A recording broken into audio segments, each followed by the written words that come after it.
Hey y'all, we've got a thunderstorm outside, and so the wife's not letting me go out to fish. I got all suited up twice with the camera, the equipment, and then the lightning and thunder started, so the wife yanked my leash and brought me right back in the house.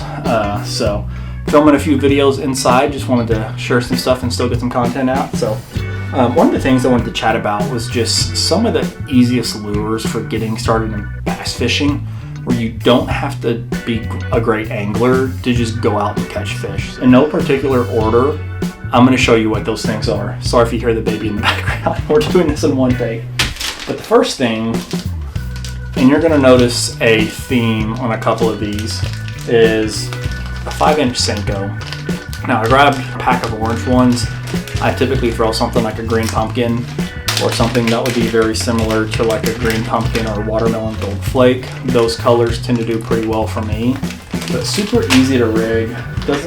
You don't have to be an expert bass fisherman. I've shown this in a few of my videos. I'm just gonna grab a hook. But all you need is, I would start with something like a 3/0 extra wide gap. That's why I like. Some people like just a regular worm hook, but I'll do that. That's what all the YouTubers do. They put their hand in front so it'll hopefully focus. We drop our Senko. Old man grunt to bend over. But all you have to do to catch a fish with this is just take this, and I have this in some of my other videos, and just push that hook through to right where it bends. Pull it out through the bend and run that through and push that up till you get to like that part of the shank. So I'll go back for you so you see where there's a bend in that shank. And then just push that up over it. Obviously your hook is tied onto your line. You see how this is. Just find where that bend is, and then just push that hook through right there and make sure you're mostly straight. So that is all it takes to catch fish. And then to make sure you don't get caught up in weeds, just push that through the edge there and cast this out. I like to throw a weightless Senko like this on a 7-foot medium fast action. There may be more technique specifics, but as far as a very versatile rod, that one will work well, especially for a Senko. And you can just go catch fish. It's going to catch fish wherever you go if there's bass in your body of water. So super simple way to catch fish. I like a green pumpkin or a watermelon gold flake usually, but I got these just for demonstration purposes. So we're not going to set down this lure, but we are going to change our hook. All right, so using the same Senko, 5-inch, or you can use a 4-inch, both work fine. Change your hook. There's a bunch of kinds that you can use. So you can use something like a 6 cents wacky hook. You can use, this is a Gamakatsu octopus hook. I keep it small-ish. I don't get too hung up on the exact size, but you just take this and just rig it through this Senko right in the middle. And this is called a wacky worm, and you can catch so many fish like this. I just try and get it pretty close to the middle. You don't have to be exact, but as that goes through the water, especially with these Senkos and the Bass Pro Stickos, these ends are going to twirl as it flutters down, and then just give it a few pops and let it kind of sink back down.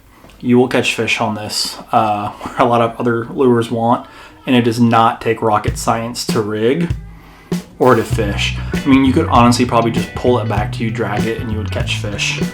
Where this lure especially excels is not necessarily in covering water, but if you have a targeted spot where you know the fish will be, or if you've seen one blow up, or if they just missed a different lure, if you have multiple rods rigged up, just throw this right where that was, and a lot of times they'll come crush this wacky rigged Senko, where they may not rehitt your other lure. So we are going to set this down. Alright, so the next lure that I think is just one of the absolute all-time easiest to just get bit on and just go catch fish wherever you're at is a Ned rig. And these have become very popular in the last few years for very good reason. One of the things that I would highly recommend with a Ned rig is to get these Z-Man EWG versions. So this is, I think it's called like the Ned Locks or something like that, Ned Locks EWG. I'll have links to all this stuff down in the description. But take this and you rig it just like that Senko. So it's really the exact same thing, just smaller. Just run that through till it touches your hook. Pull it through. Go down to the shank. Now this has a keeper that you'll have to get it around. Pull that through and push it around. But yeah, and then just push that through about where you think it's going to come through, so it's mostly straight when it stands up. And again, it's called Texposing, I believe, that hook. And when you cast this, most of these Neds are made to sit straight up, and it just looks like a super easy mill for that bass to come down and just grab. I mean, it's right there. And the first time I ever threw a Ned rig, I caught my current PB that I've landed. I had one get off that would have broken it. It was also on a Ned rig. It was on a chartreuse head Zeeman PB&J. It's the only double digit, maybe one of two double digit bass that I've ever hooked into. And it was before my GoPro days. And I had just gotten a brand new rod. Side story, sorry. I just got a brand new, I think it's a 6.8 St. Croix Victory, medium, extra fast. Had a brand new Shimano Marivelle.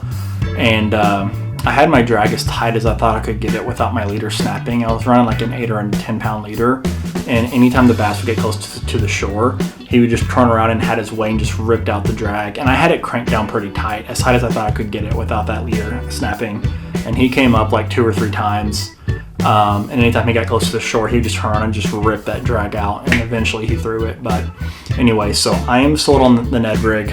I've caught several big ones on the Ned rig, and they call it the Deadly Nedley for a reason. If you just want to go get bit, do that. Throw it out, let it sit there. If you've got a pretty smoother flat bottom, you can honestly kind of just drag it, give it a few pops, or if it's rocky, or if you've got some grass, you can kind of pop it as you reel it back, let it sit, pop it as you reel it back, let it sit. You'll get bit, trust me.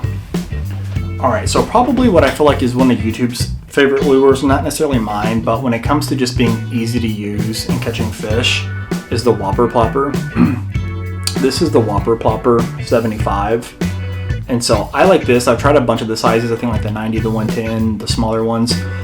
And this to me just seems to be a really good sweet spot as far as I feel like I get the best action out of this one and the best plopping. And the hookup ratio is pretty good. The one issue I have with these is I feel like I get a lot of grass and weeds in my little prop and my propeller here. So if they could figure out how to keep that from happening, I'll probably like this more. But you can just cast this out and reel it back in and you will get bit. There's better ways to work it. You can let it hit, give it a quick twitch, like something just fell out of the sky or out of a tree and it's trying to get going. And a lot of times you'll get hit there on that next pause. But if you just throw this out and reel it in, it's a really fun way to get top water bites. And while it's not one of my favorite top water lures, I've definitely had success with it. So that's the Whopper Plopper 75. Alright, so I think the last lure I'm probably going to talk about, that's just one of the easiest to use lures for new people getting into it, to just go out, tie on and catch, is a spinner bait. Now there's a bunch of different styles with different style blades. This I see this one says KVD on it, so it's probably a Strike King brand. I have no idea. I actually haven't thrown a spinner bait in probably half a decade. I mean, I have them and I don't know why they work. I just haven't used them. I think for me the chatterbait has probably replaced it, but you can just take this, throw it on, and just reel it back slowly. Yeah, kind of like some of the others. You can get fancy. You can impart action in other ways. Twitching your rod, pausing it, speeding it up, slowing down. It may help you trigger some more bites, but you can just throw this and reel it back in and you will get bit. So I think almost all of us, when we get started out at some point in time, have used a spinnerbait. And while I still have some in my tackle collection or storage, I find myself not using it, but don't let that fool you that I know it's just as effective as a bunch of other stuff. I usually travel light and have a throw pack, and for me chatterbaits fit in my tackle much easier than this, but it's not to say that they're any more effective. If you're new to fishing and you're on a budget, just take this, throw it out, and you'll get bit. Alright, so I lied when I said the spinnerbait was going to be the last one. If you want to downsize and you're fishing a creek, something like this Mepps spinner, I like the gold number 2. Like if you want to take kids or you're just new yourself, Mepps spinner, gold number 2, or a rooster tail, like in creeks and ponds where there's panfish and whatnot. You can take this on and you'll just absolutely get bit. So if you want to have something that's cheap, easy to pack, that you can just throw on and get bit, these little blankets right here aren't magic, and these are what got me hooked. Don't let them fool you that they look small and stupid. They're very effective. Alright guys, so there's a handful of lures that I would recommend as someone new to getting fishing, or if you want to take some with the first time, that is just simple to use and easy to get bit on. Let me know what I missed. Let me know if there's any that you would add to the list, but hopefully you enjoyed that list and it can help you catch more fish if you're new or going to take someone who's new, and I'll see you on the next one.